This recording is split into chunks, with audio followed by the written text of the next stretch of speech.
Muy buenas noches, hermanos, amigos. Damos muchas gracias a Dios por permitirnos, por concedernos el privilegio de poder estar reunidos en esta noche con el propósito de aprender más de Dios, de aprender más de Jesús, conocer más su palabra, porque entendemos que mientras más lo conocemos, mejor le servimos, más le amamos. Damos muchas gracias a Dios por la presencia de cada una de las iglesias bíblicas cristianas de Santiago, de otras iglesias, la iglesia Oasis, iglesia de San Pedro de Macorís, iglesia de Sánchez, Samaná. Le damos muchas gracias por su presencia aquí con nosotros en esta noche. Realmente es un gozo, es un privilegio poder contar con las dos personas que van a estar transmitiéndonos el conocimiento acerca de la Biblia, acerca de lo que dice la Biblia sobre la eternidad, sobre el tribunal de Cristo, sobre las recompensas.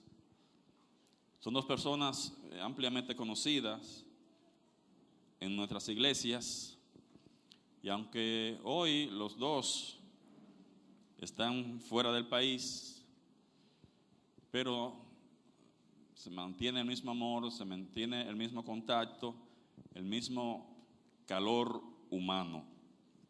En esta noche, el día de mañana, a partir de las 5 de la tarde, vamos a tener con nosotros estos dos hermanos.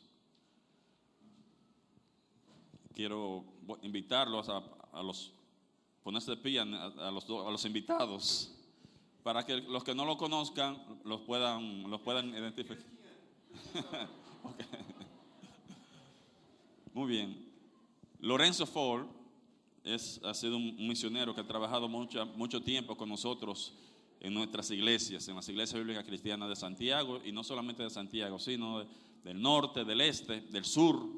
Por mucho tiempo estuvo trabajando. Ha sido la persona que Dios utilizó para mantener esta iglesia, levantar esta iglesia en un momento en que el liderazgo estaba debilitado. Y Lorenzo pudo venir a trabajar con el liderazgo, y el resultado es lo que estamos viendo hoy. Por eso le damos muchas gracias a Dios. Hoy día Lorenzo ministra una iglesia en la ciudad de Biloxi, Mississippi, en el estado de Mississippi. Y el otro joven es mi hijo mayor, Marino Martínez Vargas. También reside en Estados Unidos. Los que no lo conocen saben que él es un médico internista que ejerce su profesión en Estados Unidos, pero dedica su otra parte de tiempo para la obra y está pastoreando la primera iglesia bautista hispana de Tallahassee. Damos muchas gracias a Dios por ellos, y a ellos particularmente le agradecemos haber aceptado nuestra invitación para venir a estar con nosotros por este tiempo. Gracias, mis hermanos. Vamos inmediatamente a ver el primer tema, el primer punto que vamos a conocer en esta mañana, y vamos a estar hablando acerca del tribunal de Cristo, el preámbulo de las recompensas eternas. Vamos a ver lo que es el tribunal de Cristo y lo que es el juicio del gran trono blanco, que es lo mismo, el juicio de los creyentes y el juicio de los no creyentes. El primer tema lo va a tratar el hermano Marino Martínez.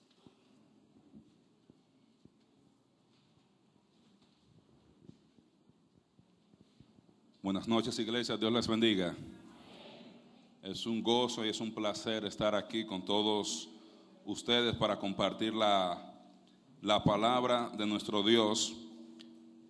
Es un gozo ver muchos hermanos con los cuales he tenido la oportunidad de compartir en el ministerio desde mis tiempos como adolescente aquí hasta ahora, y también un gozo poder compartir este tema con ustedes. De manera especial porque como creyente mi verso favorito es Mateo 25:21. Como mis hermanos en la iglesia lo saben, me han regalado tazas con el texto, porque es el texto cuando Jesús está hablando de la evaluación de los discípulos y a ese siervo le dice, buen siervo y fiel. Y el propósito, el deseo mío en mi vida es poder ser hallado buen siervo y fiel cuando Cristo en su venida venga por su iglesia y nos evalúe. Y Pablo dice a los Colosenses en el capítulo 1, verso 28, entonces el texto que me motiva a hacer el ministerio. Cuando Pablo dice, por eso enseñamos y amonestamos y exhortamos a todo hombre, a fin de presentar perfecto en Cristo Jesús a todo hombre. Y es siempre mi deseo de, no solamente de estar presentado como buen siervo y fiel, sino ayudar a mis hermanos a llegar a estar preparados también para que puedan recibir la comendación del Señor, buen siervo y fiel. Porque ese día usted va a saber que su vida valió la pena. Ese día usted se va a dar cuenta que todos los sufrimientos, las penas, los dolores, las angustias que pasamos aquí en nuestro servicio al Señor han valido la pena. Y todos nosotros debemos estar buscando y esperando en ese día. Entonces, antes de comenzar, vamos a tener un momento de oración. Nuestro Padre, gracias porque tú eres un Dios bueno, un Dios de amor. Te damos gracias porque tu palabra es eterna. Y te damos gracias por el estímulo que tú nos das en tu palabra, de seguir adelante, de seguir siempre fieles, porque Jesucristo no tarda en su venida. Él va a venir pronto por nosotros. Y si nosotros podemos seguir adelante, vamos a ser recompensados por Él, por nuestro servicio y por nuestra fidelidad. Ayúdanos, Señor, en esta noche a entender tu palabra, a estudiar tu palabra y permite que este sea un tiempo de bendición. En el nombre de Jesús, amén. Como algunos de ustedes tienen en sus programas, el tema que vamos a estar discutiendo en estos 2 días es preparando el escenario para la eternidad, preparándonos para la eternidad. Y vamos a tener durante esta serie 6 conferencias. Si usted se da cuenta que hay un acróstico, la palabra premio, que es lo que queremos que usted recuerde, y cada tema está iniciando con una de esas palabras. Hoy, a manera de introducción, o en este momento, yo voy a hablar acerca del preámbulo para las recompensas eternas, y en las siguientes charlas vamos a ir amplificando cada uno de los temas subsiguientes. Amén. Entonces el tema que vamos a estar exponiendo esta noche es el preámbulo para las recompensas eternas. El preámbulo para las recompensas eternas. Debemos entender que nuestra vida aquí en la tierra es el preámbulo para la eternidad. Desde Génesis hasta Apocalipsis, la Biblia enseña que Dios recompensa ciertos tipos de individuos, ciertas personas. Y para usted entender acerca de las recompensas eternas, es importante entender lo que conocemos como la ley de la siembra y la cosecha. La ley de la siembra y la cosecha. Este es un texto que hallamos en nuestras Biblias, en la epístola de Pablo a los Gálatas, capítulo 6, verso 7, que dice Pablo, no os engañéis, Dios no puede ser burlado, pues todo lo que el hombre sembrare, eso también segará. Ese texto ahí nos enseña que todo lo que el hombre siembra, que eso cosecha. Cada acción trae una reacción. Ahora, es interesante notar que usualmente usted cosecha lo mismo que siembra o más de lo que siembra. Usualmente usted siembra un granito de maíz y ¿qué cosecha? Una mazorca con muchísimos granos de maíz. Usted siembra una semilla de limón, ¿qué cosecha? Una mata de limón con muchísimos limones. Y cuando usted está leyendo la Biblia y usted encuentra esto, que todo lo que el hombre sembrar, eso también segará, es una ley espiritual invariable.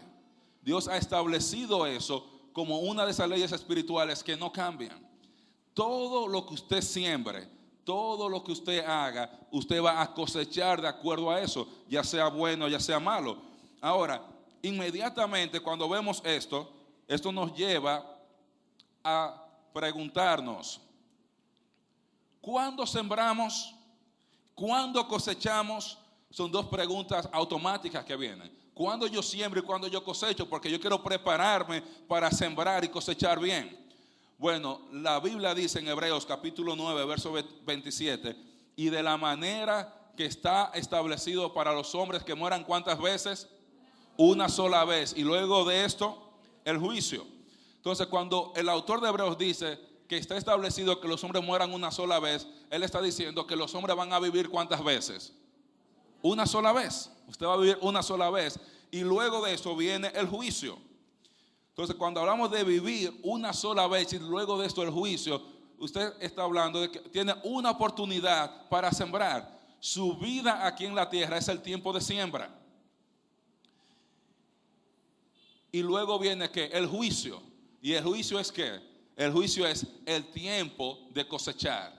El tiempo donde usted va a cosechar. Y esa palabra que vemos ahí, juicio, me encantó cuando yo la leí en griego. Es la palabra crisis, con K.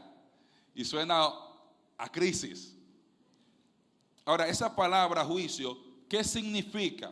Esa palabra juicio implica juzgar, habla de una audiencia, de responder ante alguien, ante algo, de tener que contestar, de rendir cuentas. Habla de autoridad para juzgar, de castigo. De manera que cuando hablamos de que va a haber un juicio, estamos diciendo que el hombre va a vivir una sola vez y luego de su vida, después que muera, su vida va a ser evaluada, va a ser auditada, va a tener que responder y contestar ante Dios por su vida. Y Dios va a dar un fallo, Dios va a dar un veredicto, va a dictar una sentencia de acuerdo a la evaluación que usted y yo y que cada persona va a tener algún día. Nuestra vida va a ser evaluada, auditada y Dios va a dar el veredicto. Ahora, en la Biblia hay muchos juicios futuros, varios juicios futuros. Ahora, la Biblia en ninguna parte enseña que hay un juicio donde toda la humanidad va a estar de pie delante de Dios. No existe. La Biblia habla de que hay varios juicios, pero estos juicios están divididos en categorías. Y aunque hay muchos de esos juicios que podemos discutir en esta noche, vamos a mencionar dos que son de manera particular importantes para nosotros en cuanto al tema que vamos a estar hablando. Está el juicio número 1, el juicio del gran trono blanco, que está en Apocalipsis capítulo 20, versos del 11 al 15. Este es el juicio de todos los inconversos de todas las épocas. Y si usted tiene la amabilidad de abrir su Biblia conmigo, Apocalipsis 20, del 11 al 15, dice la palabra de nuestro Dios: y vi un gran trono y al que estaba sentado en él, de delante del cual huyeron la tierra y el cielo, y ningún lugar se halló para ellos. Y vi a los muertos, grandes y pequeños, de pie ante Dios, y los libros fueron abiertos, y otro libro fue abierto, el cual es el libro de la vida. Y fueron juzgados los muertos por las cosas que estaban escritas en los libros, según sus obras. Y el mar entregó a los muertos que había en él, y la muerte y el Hades entregaron los muertos que había en ellos, y fueron juzgados cada uno según sus obras. Y la muerte y el Hades fueron lanzados al lago de fuego y azufre, al lago de fuego. Esa es la muerte segunda. Y el que no se halló inscrito en el libro de la vida fue lanzado al lago de fuego. Este juicio descrito aquí en Apocalipsis 20, del 11 al 15, es lo que se conoce como el juicio del gran trono blanco o el juicio final. Este juicio no es un juicio para los creyentes. Este es el juicio de todos los inconversos de todas las épocas. Ahí solamente hay personas que no aceptaron, que no creyeron en Jesús. Y si usted se da cuenta, ¿cuántos libros se abren? ¿Alguien se dio cuenta? 12 de libros. Los libros de las obras y el libro de la vida. Entonces se abren los libros de las obras y cada quien es juzgado según ¿qué? Sus obras. Pero ¿a quién es que lanzan al infierno? A aquellos que no estaban inscritos en el libro de la vida. No son lanzados al infierno por lo que está escrito en el libro de las obras, sino porque su nombre no estaba inscrito en el libro de la vida. Y eso es importante saber, porque nuestra salvación es por fe sola, en Jesús solo, no es por nuestras obras. Ellos van a cosechar en el infierno lo que ellos sembraron durante la tierra. durante su tiempo en la tierra. Ahora, en el cielo va a haber gente que ha robado, sí, y gente que ha mentido, sí, pero gente que todos pusieron su fe en Jesús. Ahora, ese juicio no es el más importante para usted y para mí. Si usted ya ha aceptado a Cristo como su Salvador, no hay preparación que usted tiene que hacer para este juicio. El no creyente tiene que prepararse para este juicio. La única forma de prepararse es aceptando a Jesús, y así se lo vuela. Nadie va a estar preparado para ese día. Ahí los que han rechazado a Jesús van a cosechar el fruto de sus obras. Ahora, durante el día de hoy y el resto, vamos a estar hablando específicamente de las recompensas y del juicio de los creyentes. Y por eso en este estudio nos vamos a enfocar en el tribunal de Cristo. Los textos claves cuando hablamos del tribunal de Cristo están en 2 de Corintios capítulo 5 verso 10 y Romanos 14:10. Dice Romanos 14:10, pero tú, ¿por qué juzgas a tu hermano? O tú también, ¿por qué menosprecias a tu hermano? Porque todos compareceremos ante el tribunal de Cristo. Y dice Pablo en 2 de Corintios 5:10, porque es necesario que todos nosotros comparezcamos ante el tribunal de Cristo, para que cada uno reciba según lo que haya hecho mientras estaba en el cuerpo, sea bueno o sea malo. Ahora, antes de seguir, la palabra griega que usted ve que se traduce ahí como tribunal es la palabra griega, el pointer más inteligente que yo, es la palabra griega bema. Y esa palabra griega bema es la que se está traduciendo ahí como tribunal. Esa palabra aparece solamente 11 veces, 12 veces en el Nuevo Testamento. 11 veces esa palabra es traducida como tribunal y una sola vez es traducida como asentar. Y cuando Pablo le dice a los corintios, en el caso del texto en los corintios, que todos compareceremos ante el bema de Cristo, ellos entendían bastante bien. ¿Qué era un bema? Un bema era una plataforma elevada sobre la cual los jueces de los Juegos Olímpicos se sentaban para evaluar a los competidores, ver si estaban compitiendo de acuerdo a las reglas, haciendo el mejor desempeño en sus actividades, y desde ahí entregaban coronas y regalos a los ganadores.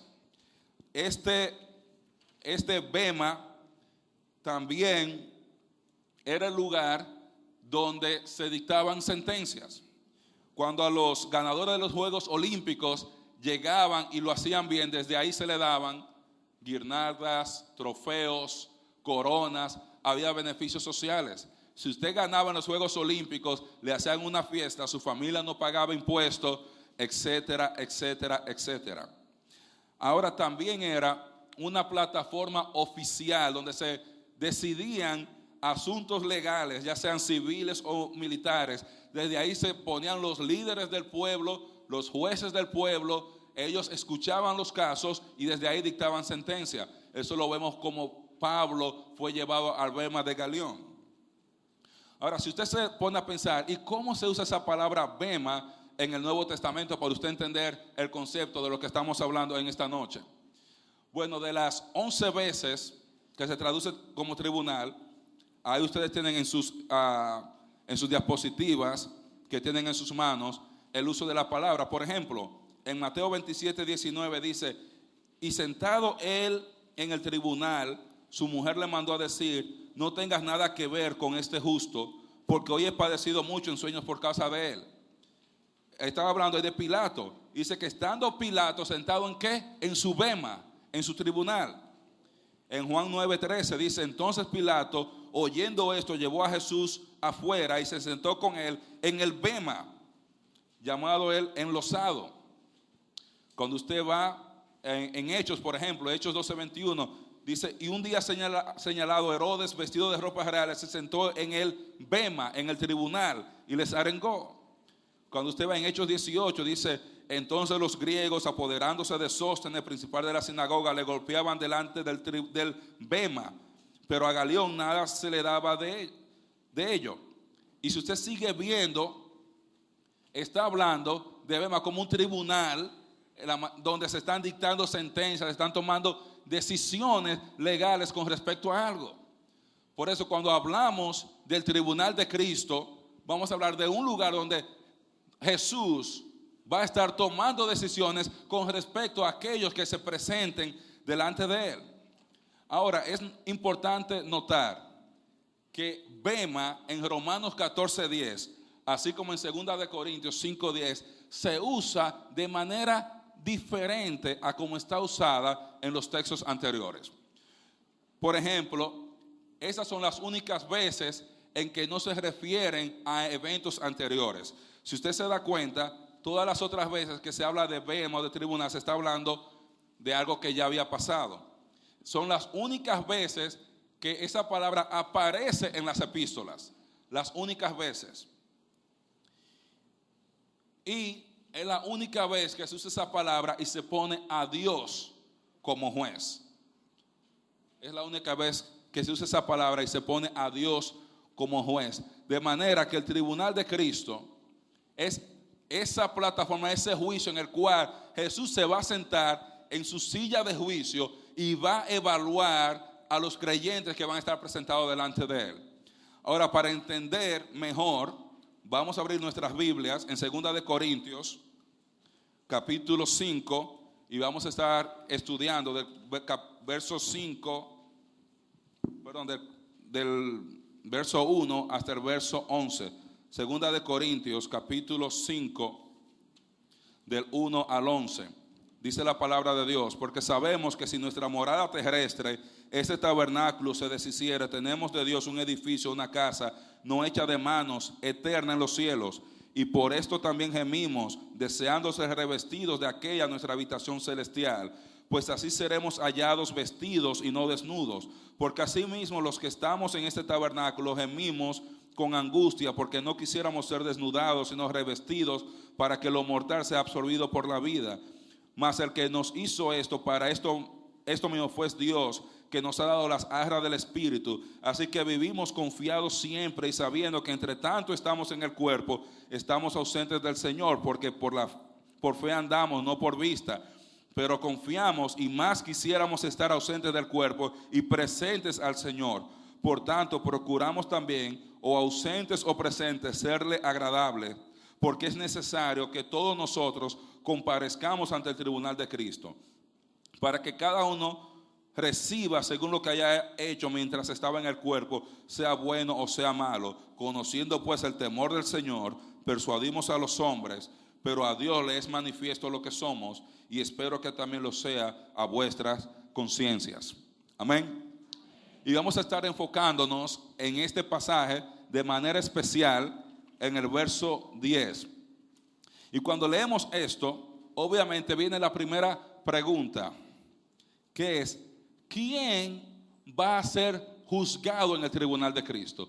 ¿Quiénes son los participantes? ¿Quiénes son los elementos que son juzgados? Y el texto nos da una buena idea cuando usted lee el contexto. Por ejemplo, en el verso 1 al 4 habla de que son unas personas que tienen una casa no hecha de manos, eterna en los cielos. ¿Quiénes son esos? ¿Creyentes o no creyentes? Sigue el verso 5 diciendo: el que hizo esto nos ha dado las arras del Espíritu. ¿Quiénes son los que tienen las arras del Espíritu? ¿Creyentes o no creyentes? Dice el verso 6: mientras estamos en el cuerpo, estamos ausentes del Señor. ¿Quiénes son los que están ausentes del Señor? ¿Creyentes o no creyentes? Verso 7: andamos por fe. ¿Quiénes son esos? ¿Creyentes o no creyentes?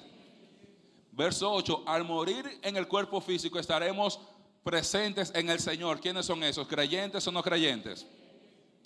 Verso 9: procuramos presentes o ausentes serles agradables. ¿Quiénes son esos? ¿Creyentes o no creyentes? Porque están esperando estar un día en la presencia del Señor. Dice: pero aún aunque no estemos allá todavía, queremos serle agradables. ¿Por qué? ¿Cuál es la razón para querer serle agradables? Porque es necesario que todos nosotros comparezcamos ante el tribunal de Cristo. Ahora la pregunta es, ¿quiénes son todos nosotros en el verso 10? Ya es muy fácil de contestar. Los creyentes. Esta característica que está hablando Pablo aquí, solamente los creyentes, y de manera especial los creyentes de la iglesia son los únicos que reúnen ese criterio, esa categoría, esos requisitos. De manera que en el tribunal de Cristo, todos los creyentes de la iglesia son los que van a ser juzgados en el bema de Cristo. Los creyentes no van a ser juzgados en el juicio del gran trono blanco.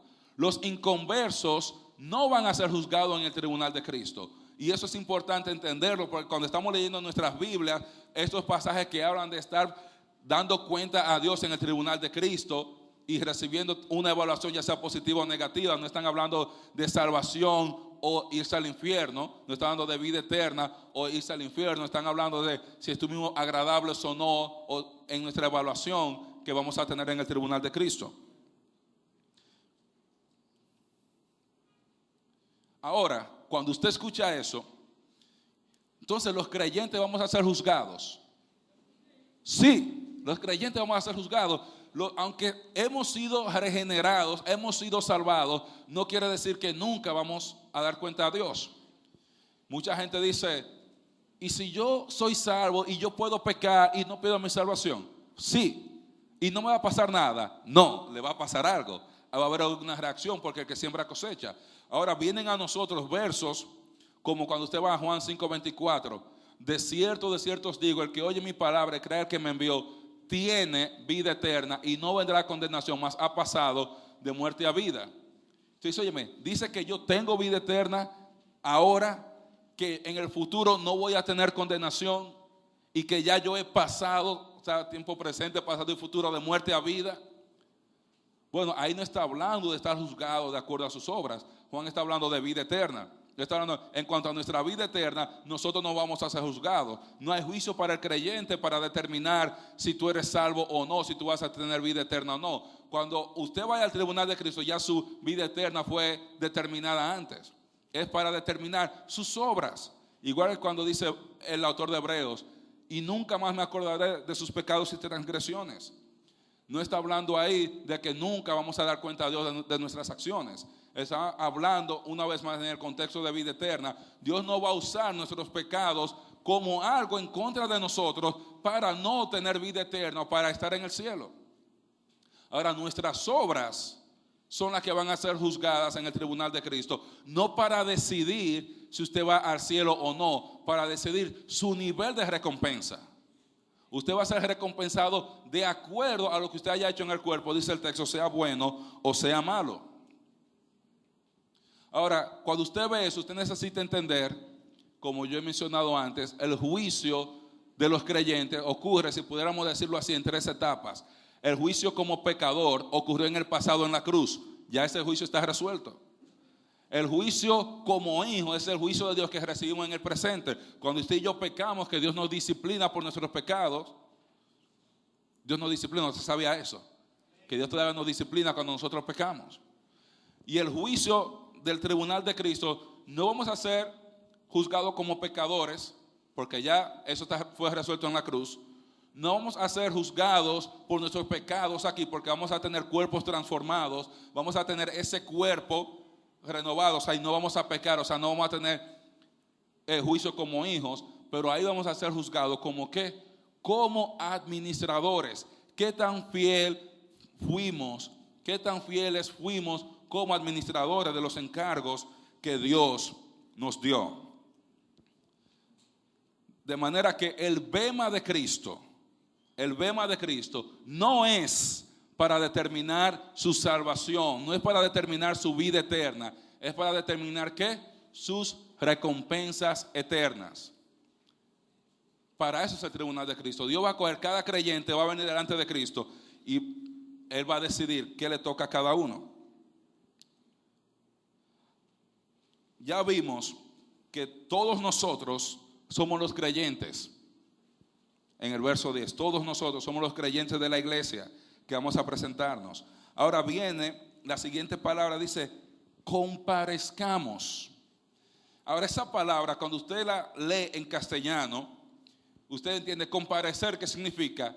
Estar presente. Yo llegué, estoy presente. Incluso cuando usted la busca en el diccionario de la lengua española, dice eso. Simplemente usted llegar, estar presente.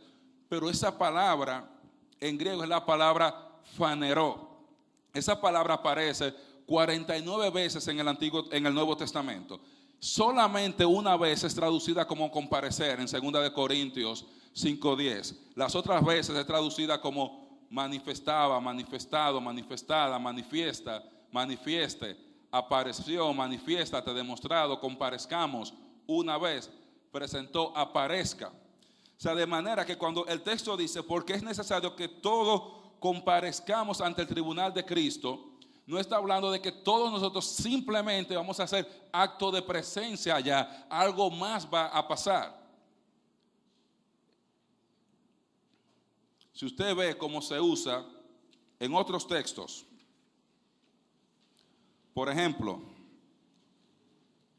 cuando usted va a Marcos 4:22, que dice Jesús, porque no hay nada oculto que no haya de ser manifestado. Es la misma palabra, faneró, porque no hay nada oculto que no sea faneró. Si usted va, por ejemplo, Colosenses 3:4, cuando Cristo vuestra vida se manifieste.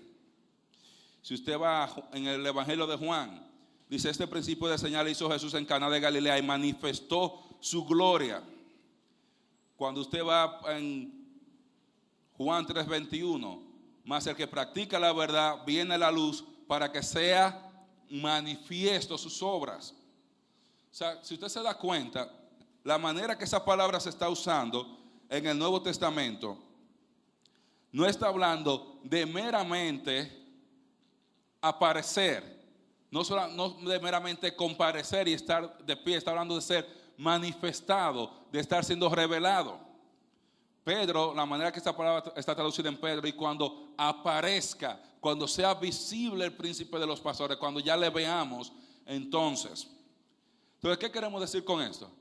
Que cuando vemos que dice que todos compareceremos ante el tribunal de Cristo, no está diciendo que todos vamos a hacer acto de presencia y ya, sino todos nosotros vamos a estar siendo revelados, manifestados, dados a conocer, expuestos en el tribunal de Cristo. Hay algo que no se nota cuando usted lee en español, y es que el verbo está en voz pasiva. No sé si usted se acuerda en la clase de gramática, en la voz activa el sujeto hace la acción. En la voz pasiva el sujeto recibe la acción. Por ejemplo, si yo digo, Daniel se comió la manzana, ¿quién es el sujeto? Daniel. ¿Y cuál es el predicado? Se comió la manzana. ¿Quién está haciendo la acción? Daniel. Ahora, si yo quiero poner eso en voz pasiva, yo digo, la manzana, la hermana se lo sabe, la manzana es comida por Daniel. Entonces, ahora, ¿quién es el sujeto? Ahora, ¿quién está recibiendo la acción ahora? La manzana es el sujeto. Ahora, la manzana, como está recibiendo la acción, ¿cuál es la acción? Está comida por Daniel. Ahora, ese texto, cuando dice que es necesario que todos comparezcamos ante el tribunal de Cristo, el verbo está en voz pasiva. Eso quiere decir que nosotros no somos nosotros que estamos haciendo la acción. Ya yo estoy aquí compareciendo. No, el Señor es quien está revelándonos y manifestando lo que hay dentro de nosotros. Nosotros estamos recibiendo la acción. No es que vamos a comparecer, ya yo estoy aquí, es mi turno. No, la idea del texto ahí es que nosotros vamos a estar siendo revelados, manifestados, expuestos en todo lo que somos en el tribunal de Cristo. Todos vamos a ser revelados, todas nuestras cosas van a ser vistas y desnudas ahí, como dice el autor de Hebreos, en Hebreos capítulo 4. Hebreos capítulo 4, verso 12 al 13. Porque la palabra de Dios es viva y eficaz y más cortante que toda espada de dos filos. Y dice, y penetra hasta partir el alma y el espíritu, las coyunturas y los tuétanos, y discierne los pensamientos y las intenciones del corazón. Y no hay nada creada que no sea que manifiesta en su presencia. Antes bien, todas las cosas están desnudas y abiertas a los ojos de aquel a quien debemos ¿qué? ¿Cuándo usted y yo vamos a dar cuenta? en el tribunal de Cristo. Y todas las cosas van a estar manifiestas, expuestas, incluyendo las intenciones de nuestros corazones. Cuando yo esté en el tribunal de Cristo, va a estar examinado por qué yo me estoy parando aquí esta noche a hablar. ¿Con qué actitud? Va a ser, bueno, tú te paraste. Y no me van a decir, tú hiciste una buena conferencia o no. Van a comenzar viendo mis motivos, mis intenciones. Todo va a estar revelado. No es que vamos a estar simplemente presentes, vamos a estar manifestados. Por eso dice Jesús, no hay nada oculto que no haya de manifestarse. Todo va a ser manifestado. En algún momento va a estar revelado en el tribunal de Cristo. Sigue el texto diciendo, porque es necesario que comparezcamos ante el tribunal de Cristo. ¿De quién es el tribunal una vez más? De Cristo. ¿Quién es el juez en el tribunal de Cristo? Cristo. Es el bema de Cristo. Todos vamos a ir al bema de Cristo, a la silla de juicio de Cristo, a la plataforma de Cristo, de donde Él va a otorgar, como veíamos, lo que se hacía en el bema, coronas, guirnaldas, recompensas, etcétera, etcétera, o dictar alguna sentencia en cuanto a las obras de ese creyente que no fue fiel. Como dice Juan en el capítulo 5, verso 22, porque el Padre a nadie juzga, sino que dio todo el juicio a quien, al Hijo. Y dice Pablo en 2 Timoteo 4:8, por lo demás me está guardada la corona de justicia, la cual me dará el Señor, ¿qué? Juez justo. Él está diciendo, ¿quién va a ser el juez? Cristo. Y Él le va a dar esa corona, ¿cuándo? En aquel día. ¿A quién? A Él, a todos los que aman su venida. O sea, todos vamos a comparecer ante el tribunal, ante el bema de Cristo, en el cual Jesús va a ser el juez. Ahora, sigue el texto diciendo, el propósito, para que cada uno reciba según lo que haya hecho mientras estaba en el cuerpo, sea bueno o malo. Entonces, ¿cuál es el propósito, dice el texto, del tribunal de Cristo? Una vez más, para que cada uno reciba, ¿qué? Según lo que haya hecho, ¿cuándo? Cuando estaba, ¿dónde? En el cuerpo, porque se ha establecido que usted muere una sola vez. Lo van a juzgar por ese periodo de tiempo que se estuvo en el cuerpo. Y usted va a recibir de acuerdo a lo que hizo, ya sea ¿qué? Bueno o malo. ¿Qué quiere decir? Que va a haber pecados que van a salir a relucir, cosas que yo he hecho en el tribunal de Cristo. La respuesta es sí. La respuesta es sí. Entonces ahora, ¿qué cosas usted puede darse cuenta en ese texto? Número uno, la individualidad de la recompensa. El texto dice, para que quien reciba, cada uno, no para que la iglesia central reciba, no para que la iglesia de Gómez reciba, sino para que cada uno de manera individual reciba. O sea, usted y yo vamos a estar juzgados de manera individual, no con mi papá, no con mi mamá, no que pregúntele al pastor. Cada quien se va a parar y usted se va a hacer hombre o se va a hacer mujer. Ese día usted solo, si usted no se ha hecho hombre o mujer haciéndose responsable de lo que usted hace. Usted va a estar individualmente ahí, delante de Dios. Y sus recompensas, por lo tanto, van a depender única y exclusivamente de usted. De acuerdo a lo que usted haya hecho. Ahora, si usted se da cuenta, el otro principio es, lo que hacemos aquí en la tierra tiene valor en la eternidad. Porque en el tribunal dice, cada quien va a recibir según lo que haya hecho mientras estaba ¿dónde? En el cuerpo. Usted no va a recibir de acuerdo a lo que pasó antes de usted morirse, antes de usted nacer. A usted no le va a tocar nada con respecto a lo que pasó después de usted nacer o después que usted se murió y ha estado en el cielo. Imagínese, un creyente que murió hace 2000 años y tiene 2000 años en el cielo, cuando llegue el tribunal de Cristo, esos 2000 años que él tiene descansando con el Señor no le van a contar como buenas obras. Se ha portado, Señor, pero yo me he portado bien por 3000 años antes que tú llegaste. Este juicio es de acuerdo a lo que tú hiciste cuando tú estabas en el cuerpo. O sea, por eso usted y yo necesitamos cuidar de lo que usted y yo hacemos mientras estamos en el cuerpo, porque en el tribunal de Cristo nos van a recompensar de acuerdo a eso. ¿Y qué? ¿De acuerdo a qué parte? Dice, según sea qué, bueno o malo. Y obviamente eso nos lleva a la pregunta, o sea, que hay creyentes que es muy fácil, ha hecho tantas cosas buenas, tiene una vida de fidelidad excelente, muy fácil usted decir, va a tener recompensas. ¿Y qué pasa con el hermano carnal? Aceptó a Cristo, puso su fe en Él para vida eterna, pero el hermano no se congrega, el hermano no sirve en el ministerio, o está viviendo una vida en pecado, licenciosa, abiertamente. ¿Y qué va a pasar con ese hermano? Dice que cada quien va a ser juzgado según sus obras, ya sean buenas o malas. O sea que va a haber un juicio positivo, si se puede decir así, o una evaluación positiva donde le van a decir a usted, mire, buen siervo, fiel, bien hecho, entra en el gozo de tu Señor, yo te voy a recompensar. Y hay otros que le van a decir, siervo malo y negligente, si tú sabías que yo iba a volver y que esto iba a pasar, ¿por qué no te preparaste? ¿Por qué no te preparaste? Entonces vamos a ser juzgados según nuestras obras.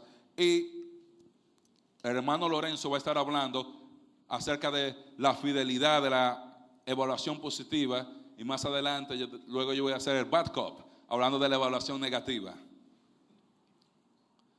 Entonces, si su evaluación es positiva, ¿qué usted va a recibir? Recompensas y elogios, como dice Santiago 1:12. Bienaventurado el varón que soporta la tentación, porque cuando haya resistido la prueba, recibirá ¿qué? La corona de vida. Bienaventurado. Y exhorta a los hermanos, sean fieles cuando están siendo tentados.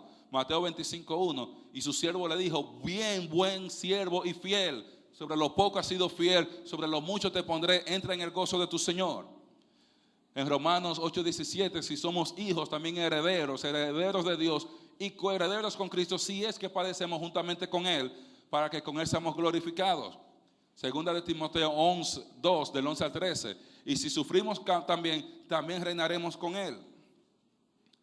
Ahora, si usted hay un juicio negativo, bueno, la Biblia también habla de eso. Por ejemplo, en 1 Corintios 10 al 15, Pablo dice, conforme a la gracia de Dios que me ha sido dada, yo como perito arquitecto puse el fundamento y otro edifica encima, pero cada uno mire cómo sobreedifica, porque nadie puede poner otro fundamento que el que está puesto, el cual es Jesucristo. Y si este fundamento alguno edificare oro, plata, piedras preciosas, madera, heno, hojarasca, la obra de cada uno será manifiesta, porque el día la declarará. ¿Cuál es el día ahí?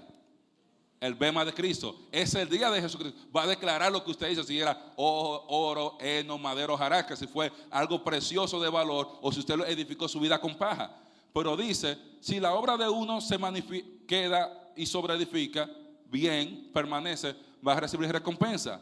Pero si la obra de uno se quemare, dice, va a sufrir ¿qué? Pérdida. Va a haber pérdida.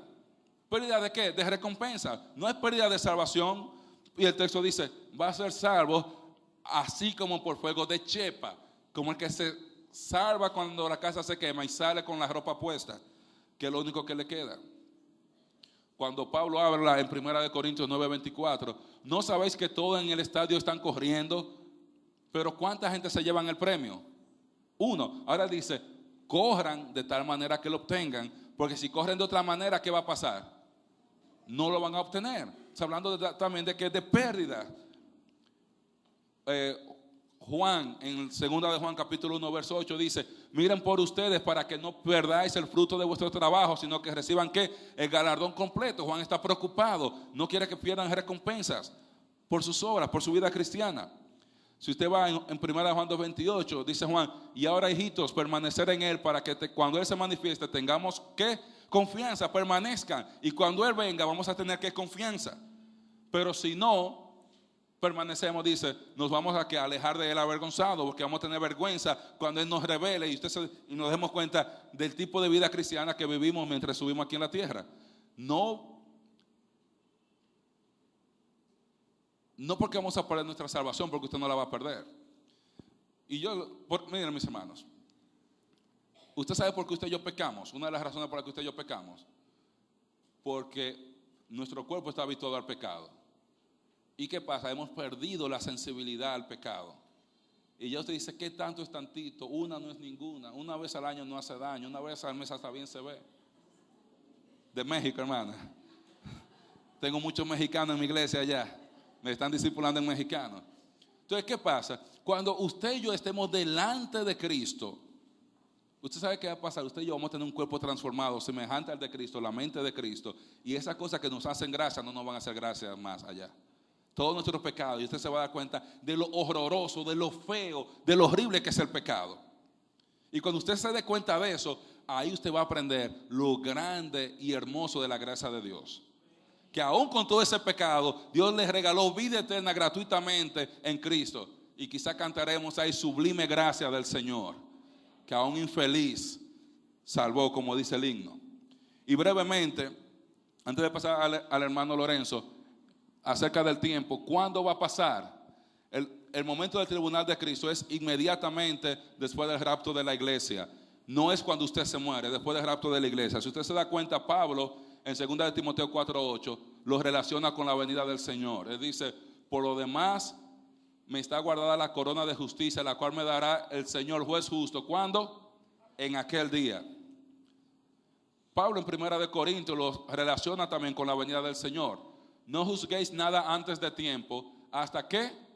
Hasta que venga el Señor, el cual va a aclarar, el cual va a revelar, faneró también lo oculto en las tinieblas y manifestará y revelará las intenciones del corazón. Y entonces usted recibirá cada quien su alabanza del Señor. Lucas, mencionando a Jesús, dice que Jesús lo asocia con la resurrección de los justos. Dice, te vas a ser recompensado en la resurrección de los justos.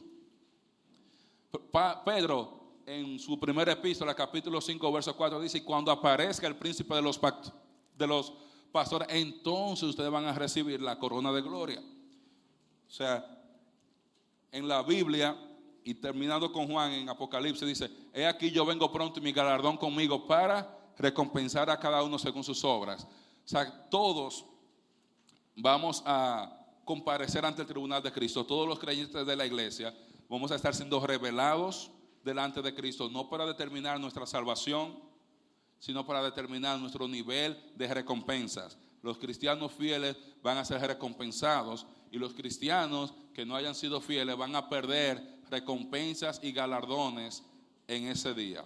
Y quiero terminar antes de pasar al hermano Lorenzo con una ilustración. Había una vez, se cuenta una historia, que habían 3 personas que iban cruzando el desierto en camellos y se le aparece una voz y le dice, comiencen a recoger piedras y arena y pónganla en su maletín, en sus bolsas. Y ellos comenzaron, cogieron algunas y siguieron. Y al día siguiente le había dicho la voz, cuando amanezca ustedes van a tener pena y alegría. Cuando amaneció y abrieron los ojos, todo se había convertido en perlas. Tenían alegría porque tenían perlas, pero tenían tristeza porque no habían cogido más. Y eso mismo va a pasar con algunos de nosotros en el tribunal de Cristo. Dios bendiga su palabra. Entonces vamos a tener una sección de preguntas, pero ya lo haremos al final después que el hermano Lorenzo termine con el siguiente tema. Hermano Lorenzo.